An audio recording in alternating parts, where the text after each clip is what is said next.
Hi! Welcome back! Andito kami ngayon sa Gothenburg, Sweden. So this time, susubukan kong pumunta ng city center kasi first time kong makarating doon and sabi nga nila medyo malayo daw yung biyahe.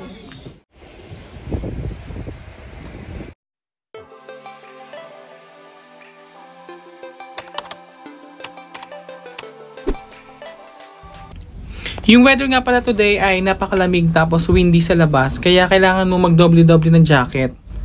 Tapos itong Volvo Museum, may vlog ako dyan last year na pumunta kami dito.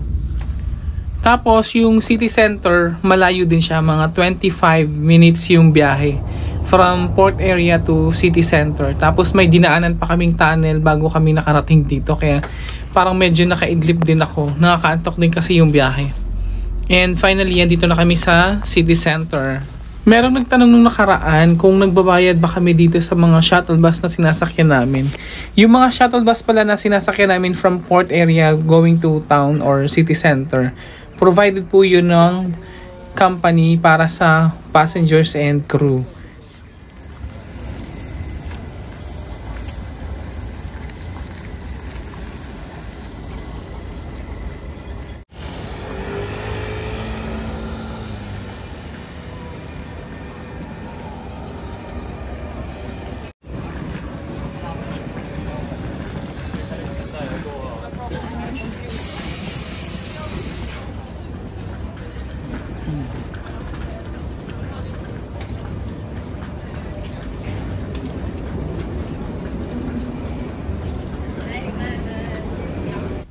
At ayun na nga, first time ko dito sa city center ng Gothenburg and hindi ko alam kung saan ako pupunta. Kaya nag-Google Map ako para hanapin yung pinakamalapit na Starbucks para makabili ako ng souvenir. Ang ending, hindi ko rin napuntahan yung Starbucks kasi ilang minuto din yung lalakarin ko papunta dun. So parang kulang na kulang yung oras ko kaya pumasok na lang ako dito sa mall. And ang daming tao ngayon. Christmas season kaya medyo maraming sale ngayon. Maraming namimili dito. Pero mahal pa rin siya kasi kapag kinonvert mo yung pera nila, medyo may kamahalan pa rin. Swedish crown nga pala yung currency dito sa Sweden.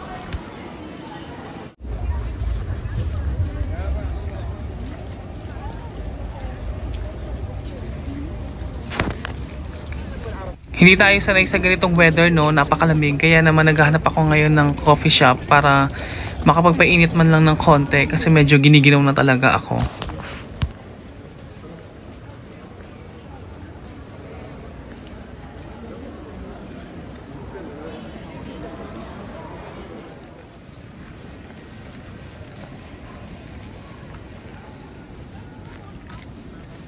So ayun na nga at paikot-ikot ako dito and medyo malayo-layo na rin talaga yung napuntahan ko. And natanaw ko yung 7-Eleven kaya naisip ko na mag-hot choco na lang kaya ako dun sa loob.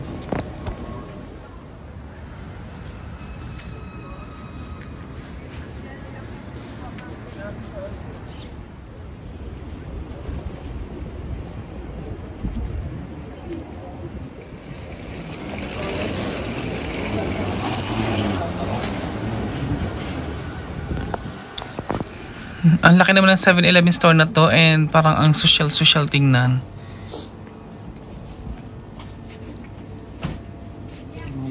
And para din silang Subway, may pa sandwich, bongga. Excuse me, do you have a chocolate there? Chocolate, yeah, you can touch that, you can see the chocolate. This one? The machine. The machine? You can touch. That's it. And you Ah, can okay. choose warm chocolate. Chocolate. Yes, and you can choose small, medium, large.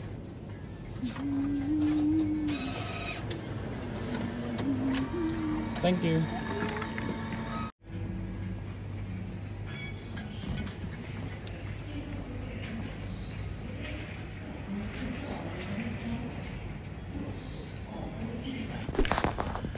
Buti na lang yung katapat ng 7-Eleven souvenir shop kaya eto makakabili na tayo ng souvenir.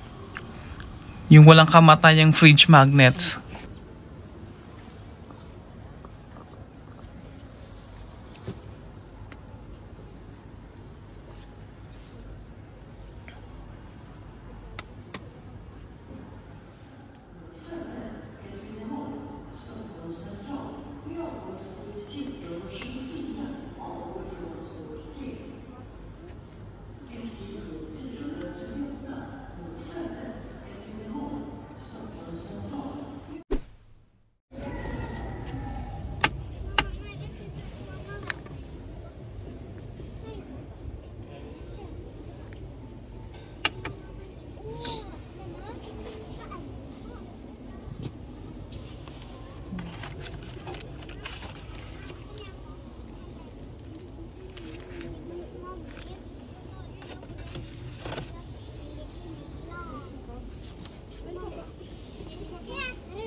So, ayun, nakabili ako ng fridge magnet na souvenir tsaka ilang perasong chocolates.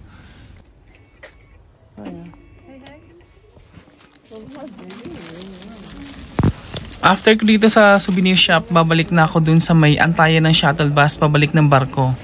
Tapos ngayon ko lang napansin, lahat nung nakikita kong public transportation dito, mapabus man o kaya yung tram na parang red, lahat iisa lang yung kulay blue.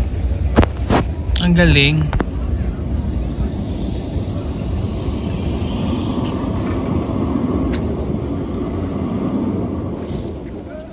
Pagbalik ko dun sa may antayan ng shuttle bus, marami ding mga crew and passengers na nag-aantay na pabalik ng barko.